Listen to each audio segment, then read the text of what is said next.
ప్రియులారా, యేసయ్య గారు ప్రపంచంలో ఎక్కడ తిరిగినా ఎక్కడున్నా ప్రతి సంవత్సరం డిసెంబర్ 24th నైట్ వస్తే యేసయ్య గారు ఎక్కడుంటారు తెలుసండి?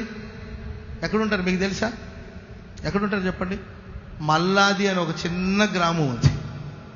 బయ్యారం దగ్గర మల్లాది అని ఒక చిన్న కుగ్రామం ఉందండి. ప్రపంచంలో ఎక్కడున్న యేసయ్య గారు డిసెంబర్ 24th క్రిస్మస్ సర్వీస్ ప్రపంచమంతా ఎంతో వైభవంగా, ఎంతో ఉజ్వలంగా, ఎంతో దీవెనకరంగా అందరూ సెలబ్రేషన్ చేసుకుంటుంటే యేసయ్య గారు ఒక చిన్న కుగ్రామం, మల్లాది అనే ఒక చిన్న కుగ్రామం, రోడ్లు కూడా సరిగా ఉండవండి. ఆ కుగ్రామంలో ఒక చిన్న చర్చ్ ఉంటుంది. ఆ చిన్న చర్చిలో సెలబ్రేట్ చేసుకుంటారు క్రిస్మస్ ఆరాధన యేసయ్య గారు. ఎందుకంటే ఆ మందిరాన్ని యేసయ్య గారు చేతులను కట్టాడు. యేసయ్య గారే పైపులు తీసుకొచ్చి, వెల్డింగ్ రాడ్ తీసుకొచ్చి యేసయ్య గారే దానికి వెల్డింగ్ చేసి చిన్న రేకులు వేసుకుని చేతులతో, యేసయ్య గారి చేతులతో కట్టిన చర్చ్ మల్లాది అనే చోటు ఉంది. అక్కడికి వచ్చిన ప్రతిసారి యేసయ్య గారు ఒక 20 సంవత్సరాల వెనకాల, ఒక 30 సంవత్సరాల వెనకాల, ఒక 40 సంవత్సరాల వెనక్కి వెళ్ళిపోతారు గతం తమ పరిస్థితిని. కొన్నిసార్లు అయితే లేమర్లకు తీసుకెళ్ళినప్పుడు యేసయ్య గారు మాట్లాడుతూ ఏడవడం ప్రారంభించేశారు.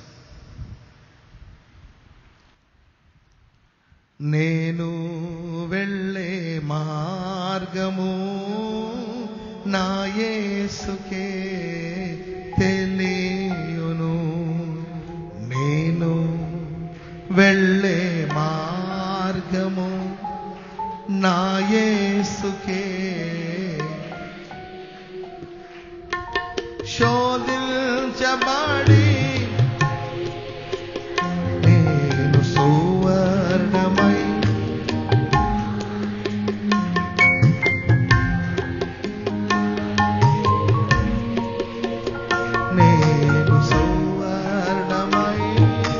మారెదను, నేను వెళ్ళే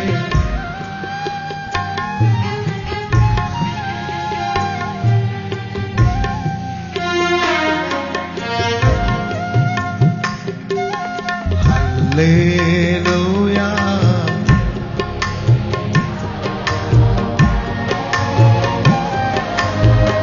ఓ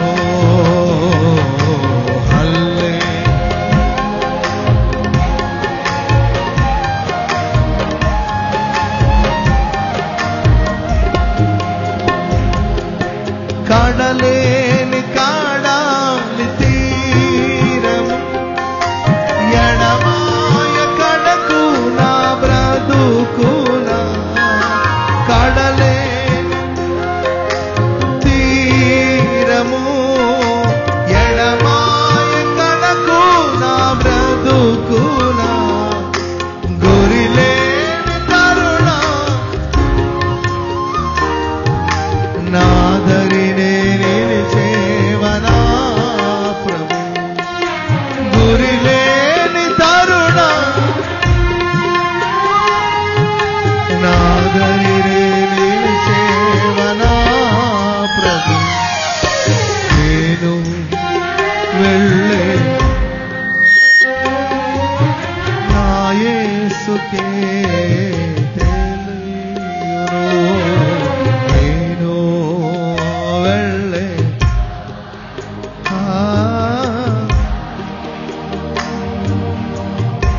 చేతులెత్తి హల్లెలూయా,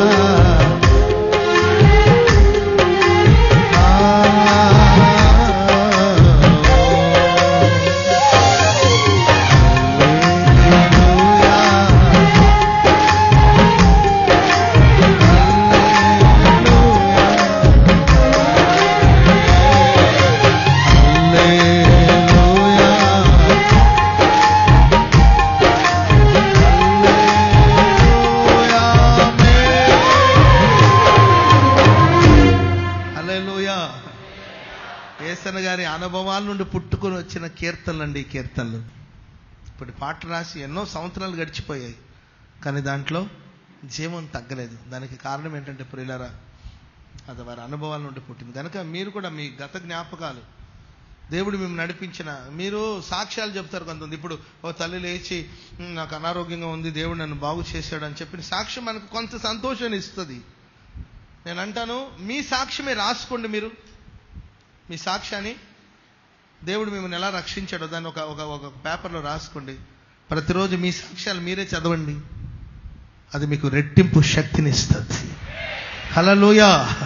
ఎవరో సాక్ష్యం కొంతవరకు మన ఆత్మీయ జీవితానికి దోహదం చేస్తుంది. అయితే మన సాక్ష్యం, యేసన్న గారు సాధ్యమైతే కొన్నిసార్లు అవకాశం వస్తే ప్రతిరోజు సాక్ష్యం చెప్పేవాడు. సో మన సాక్ష్యాన్ని ప్రతిరోజు మనం ఎవరికొకరికి చెప్దాం. ఎక్కడో ప్రపంచంలో అమెరికాలో ఇలా జరిగిందని చెప్పడం కన్నా, ఆస్ట్రేలియాలో ఇలా జరిగిందండి అని చెప్పడం కన్నా, చీరాల్లో ఇలా జరిగిందండి అనడం కన్నా, తుళ్ళూరులో ఇలా జరిగిందని అనేదానికన్నా, బెజవాడలో ఇలా జరిగిందని కన్నా, నీలోనే ఒక అద్భుతం జరిగింది, దాన్ని రాసి పెట్టుకో, దాన్ని చదువు. అది చదివిన ప్రతిసారి నీకు శక్తి చేకూర్చబడుతుంది, శక్తిని పొందుకుంటావు. నువ్వు గత జ్ఞాపకాలకు వెళ్ళండి. గతంలో దేవుడు మేము నడిపించిన విధానాన్ని జ్ఞాపకం చేసుకుంటే అప్పుడు ముందుకు సాగడానికి అది మీకు సహాయం చేస్తుంది.